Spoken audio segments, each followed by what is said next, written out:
Why do you like to be alive?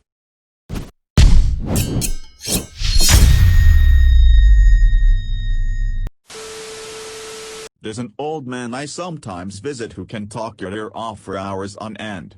You'll sit down with him, and he'll start to unload his stories, one after the other, of his old friends, his years in the radio industry, and his misadventures chasing women. Once, halfway through his usual ramble, he stopped, turned to me, and said, "You know what? Life is fun. And it stinks to know that I'm getting close to the end, because the whole thing's just been so damned fun."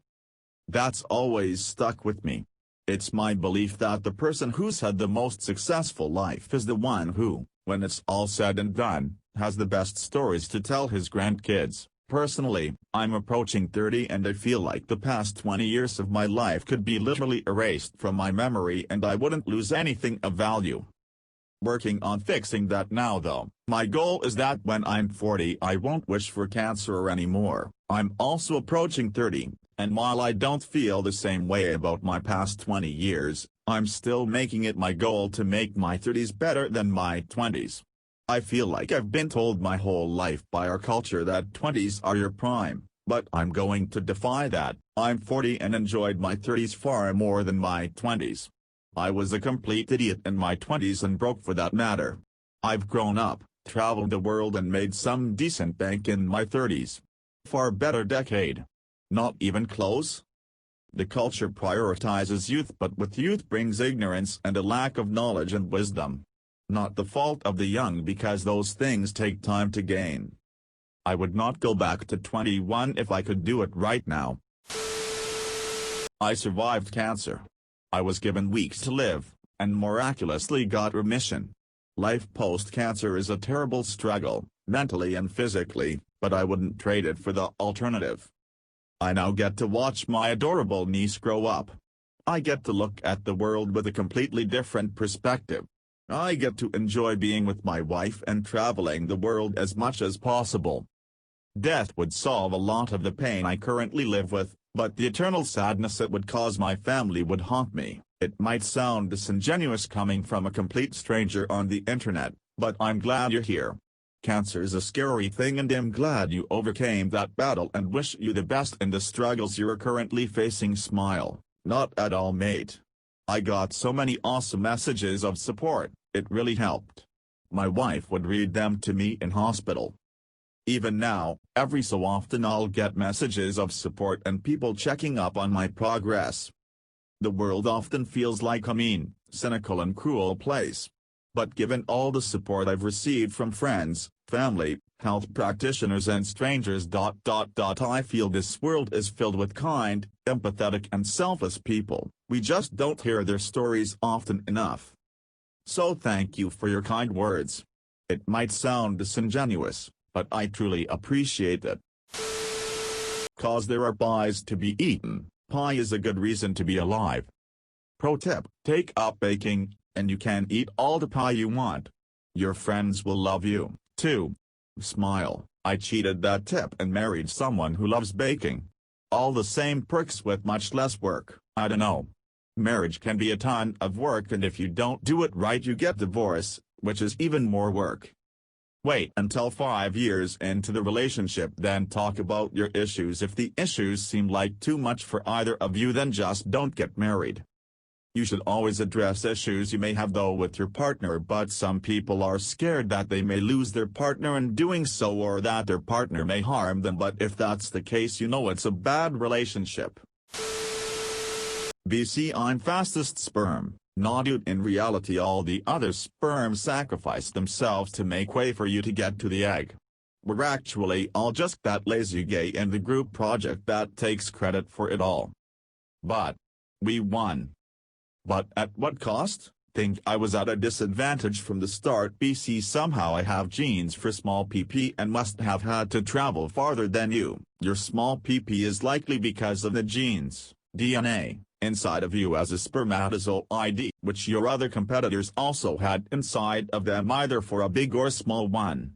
It's like computer code inside the computer hardware. It doesn't change your form, just the outcome of you having a small or large pp. I assume your competition were your possible siblings and not some long-dong King Kong guy with sloppy seconds. I'm terminally ill, and the closer I've gotten to death the more I've just sat back and watched nature, genuinely stopping to smell the roses. It's the little things in life that make life worth living. The family of birds in a nearby tree communicating with each other. The dog you wake up every morning to and can't wait to see you and be around you. I even oddly love watching the trees rustle on a windy day. Watching my fish swim around their aquarium. Valuing the time and memories I make with my wife and friends. People that say life isn't worth living need to try their very best to smell the roses, watch the sunrise or sunset. I know sometimes life really can get us down in the dumps, but life is truly beautiful. Edit, just woke up and checked all the notifications. Thank you everyone for the awards and the very nice words. It's very humbling to get so many beautiful responses. I've done my best to read and like as many as possible. One comment I noticed is about how close to death we come.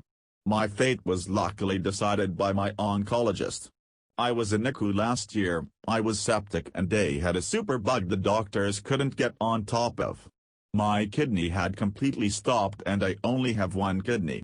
Fortunately, when the NICU had the various teams come together to decide whether to continue or let me go, my oncologist demanded they continue to treat me because I'm young, 29, and my heart and lungs are in good shape.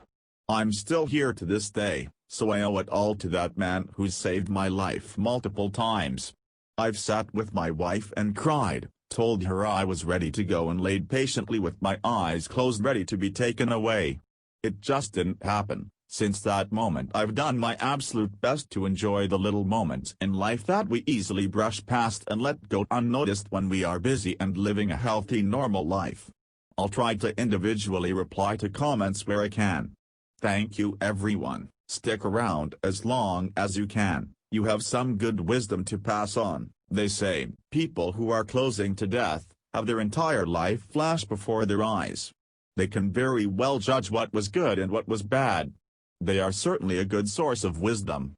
It's pretty amazing listening to them. I myself fear death to a point it freaks me out. And it's surprising how people say they will miss things like trees, soil, animals and family. Just the same things we take for granted. We must realize and learn from what they've got to say and act on it. My prayers are with OC. In late 1999, Terence McKenna described his thoughts concerning his impending death to interviewer Eric Davis. I always thought death would come on the freeway in a few horrifying moments, so you'd have no time to sort it out. Having months and months to look at it and think about it and talk to people and hear what they have to say, it's a kind of blessing. It's certainly an opportunity to grow up and get a grip and sort it all out. Just being told by an unsmiling gay in a white coat that you're going to be dead in 4 months definitely turns on the lights. It makes life rich and poignant. When it first happened, and I got these diagnoses, I could see the light of eternity, a la William Blake, shining through every leaf. I mean, a bug walking across the ground moved me to tears. There's a lot of places I still want to go, books I want to read, movies I want to see. Even if I don't get to experience it all before I die, I like the anticipation of it all. The idea that any random day you can meet someone who might change your life at most and be someone you enjoy being around at the least has helped me. I met an old man battling cancer at work a few years back and he is one of the most generous and thoughtful humans I have ever met.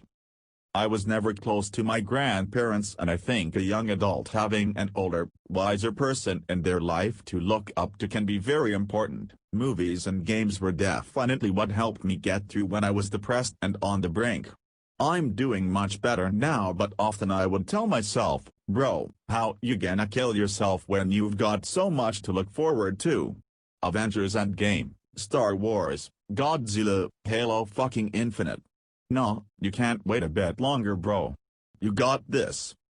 It's stupid and small, but the things that I want outweighs my selfish desire to be depressed or and want to kill myself enough to where I want to stick around and hopefully things will also get better.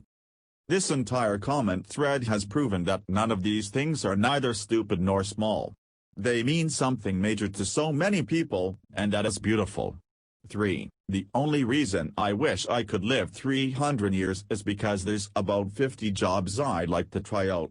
I always wanted to be a saturation diver, and a ski patroller, and work on a container ship, and work on a polar research vessel, and be a geologist, and work as a mountaineering guide, and work as an arborist. Oh, how the list goes on. While being aware that to excel in a field, you need to be focused on one path and not think about others,